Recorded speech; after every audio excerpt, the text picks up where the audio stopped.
right, ladies and gentlemen, welcome to Time Flies By for another quick review. So, like I said, it was upcoming. This is the new Halios Universa 38mm manual wind. Okay, so you got 38, 48, and I believe it's very thin, but with the crystal, it's 11.8. So it's about 2mm crystal, so it's about 9 or almost 10 thickness. But it's really thin. They did a really good undercut of the case, so it really hugs your wrist nicely. And so far it's been good. I've been wearing it a lot, and it's kind of smudged up here. I was wearing it today, and the bracelet is phenomenal. Obviously you can see the light play on all the facets, the flat links. And then the sides are polished. So you got that beveling there. And they did such a really good job with this watch, with all their watches. This is the first one I've owned. I wish I've kind of discovered these guys sooner. Jason and his team there did a really fantastic job with this release. It was delayed, obviously, because of the pandemic. Normally they do offshore production, but with this one, everything got moved to Canada. So production, manufacturing, quality control, casement, finish, everything was done by Roldorf & Co. They're a family jeweler run in Vancouver, there in the Vancouver area for a long time now. So yeah, I'm happy to say being Canadian and this watch coming from within Canada is even more special. Extremely hard to get. Certain colors like the pastel blue and the white, they only made 100 of them in each batch, and sold out in less than 60 seconds. So they had 2 batches, two buy-in periods. One was at 4 in the morning, and another one was at 3 o'clock in the afternoon on a Friday.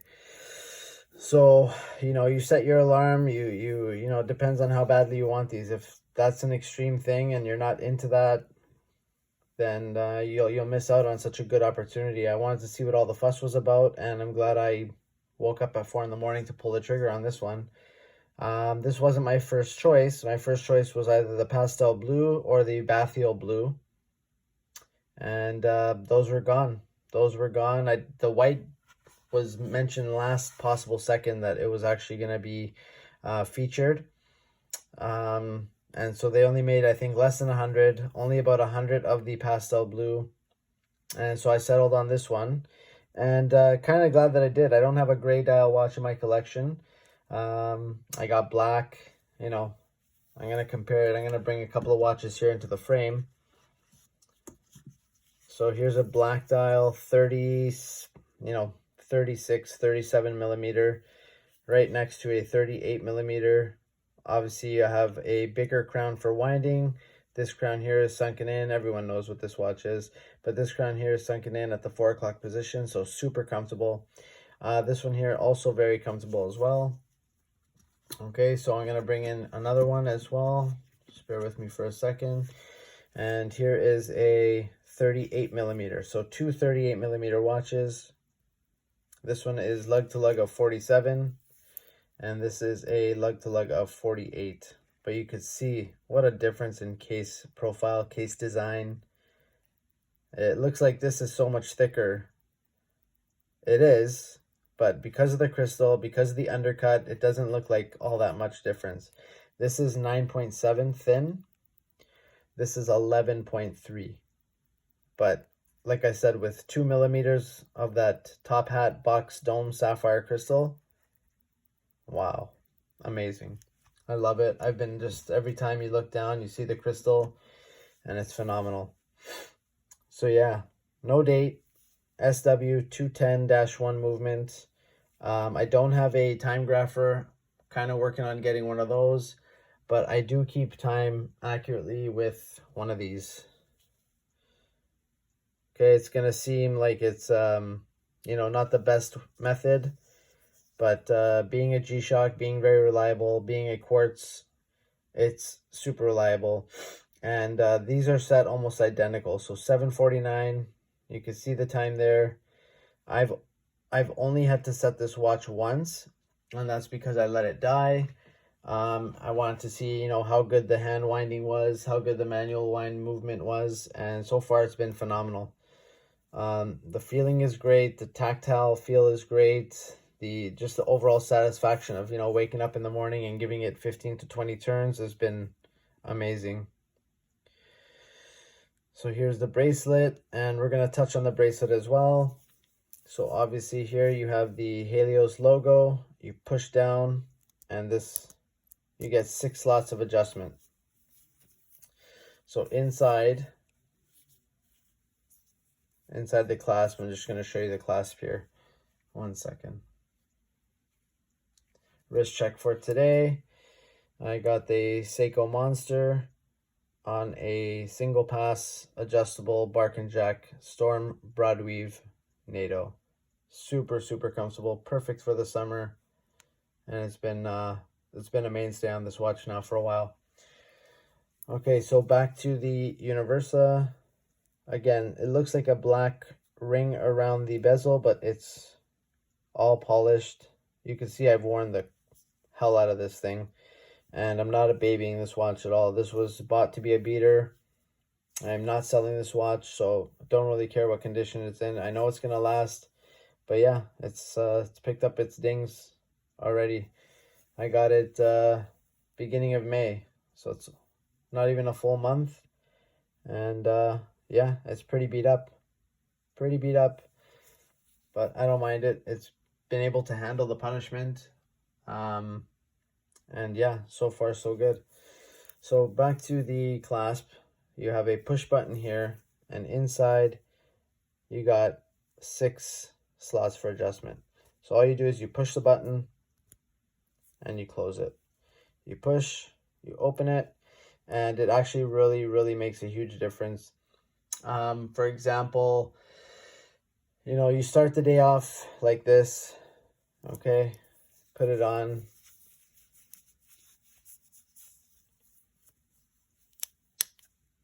Okay, it's nice and comfortable. And then, you know, salt intake, or look at that bracelet. Just look at those links.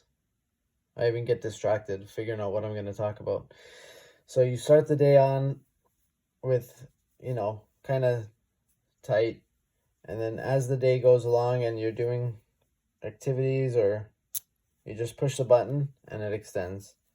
And then it gets a little bit more loose, and you can adjust it. The links are very short, so it's easy to find a perfect adjustment. Beautiful clasp, all milled, nothing pushed, nothing stamped. It's just it just works really well. They just did a lot of thinking. So I had to take 4 links out. That's the, you know, best that I can get it balanced there. Some links on either side taken out, but it fits perfectly, and that's with the adjustments made. So nice scissor clasp. And the case back here, since we have the watch opened, is very simple, and I can appreciate that. You know, this thing doesn't need any case back, exhibition case back. It's perfect the way it is. 10 atmosphere, Universa, hand wind. And it just also tells you the 10 atmospheres at the bottom there, right above the 6. And you can see all applied indices. The lume is fantastic. Let's see if we can get a quick lume shot here. Okay, so you can kind of see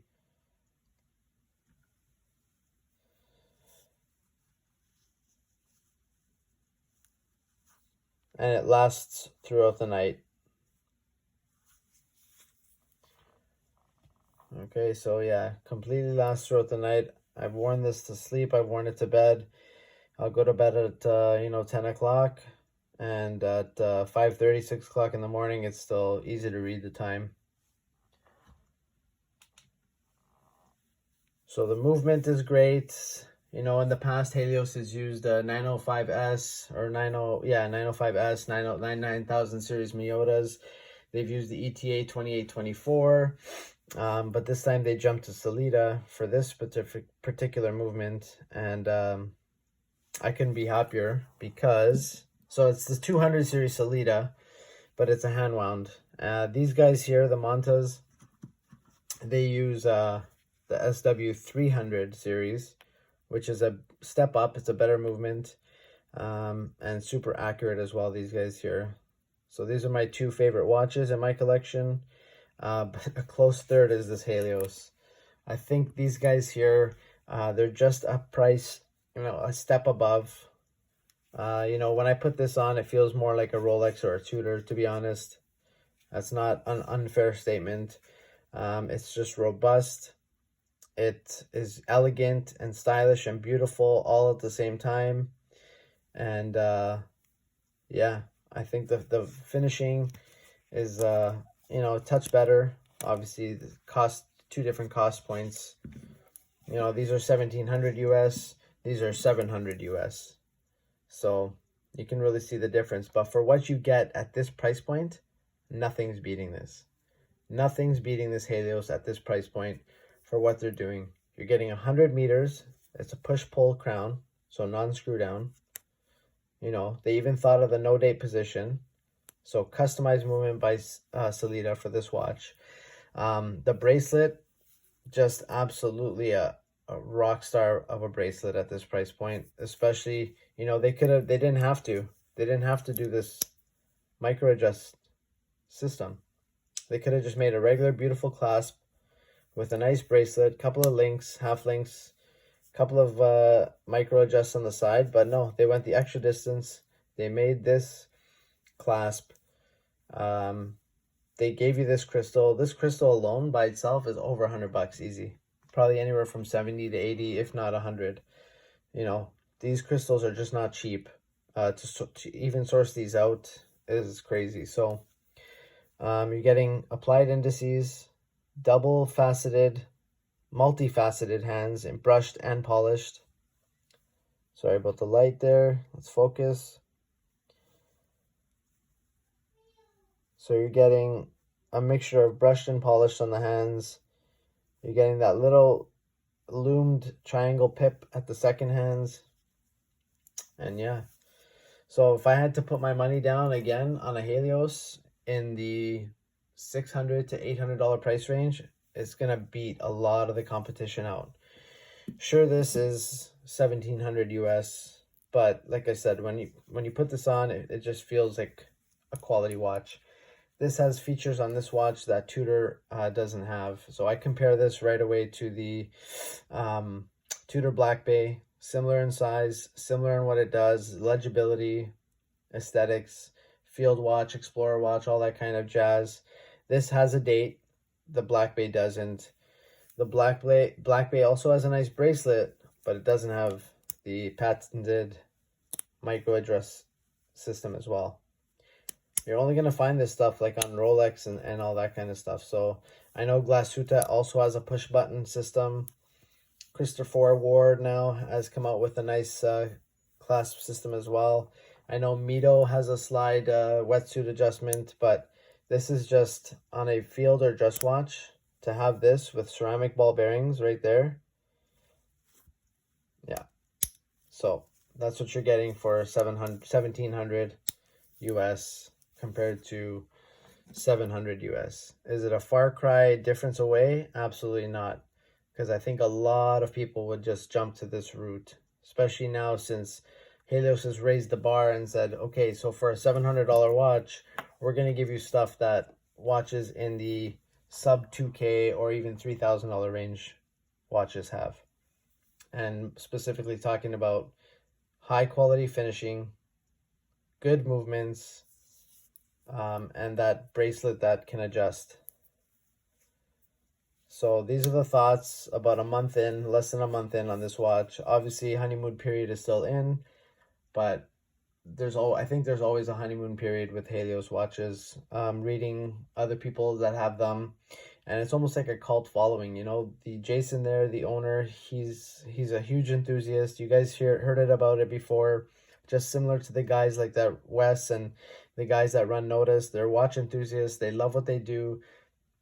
They would want what they would want in a watch, and if they were going to make it. So they went ahead and started making watches the way they want to make it. And you can see it's backed by the whole watch community, and they're successful because they're making watches and they're putting product out there that a lot of people love, that they would want to see as well. So it came with a nice little travel pouch. Actually, I'm gonna get it just a second.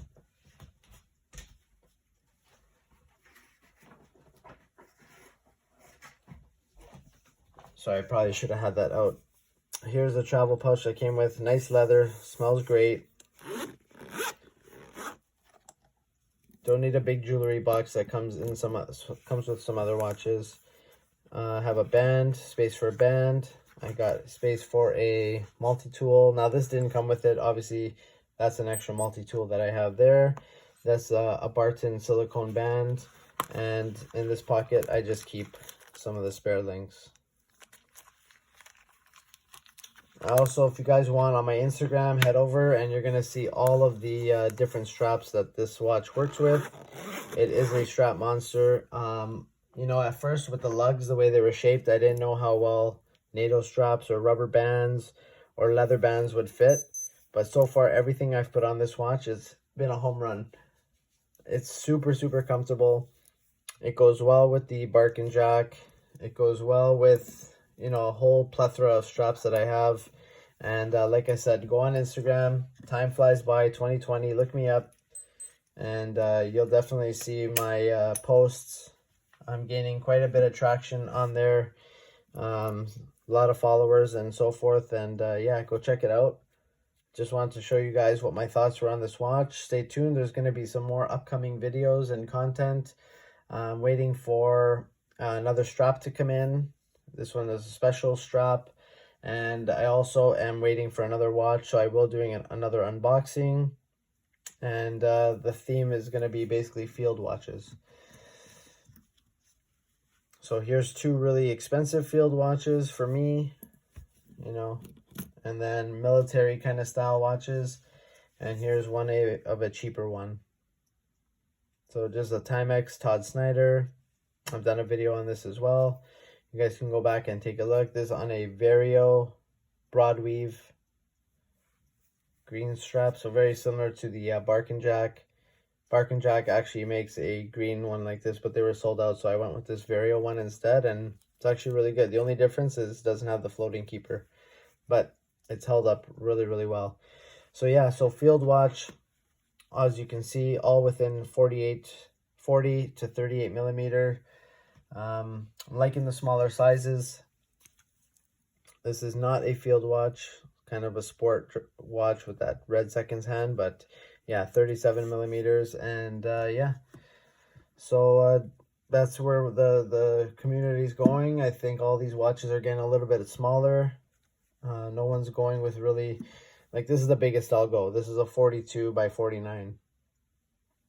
It's thick, it's robust. Yeah, it's big, it's a diver, it's supposed to be, it's a Prospex.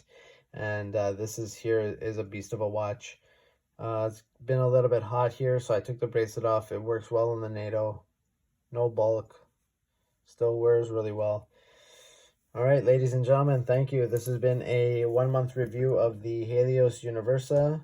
Thank you so much for watching. Please like and stay tuned for some more content. Thank you and have a good one.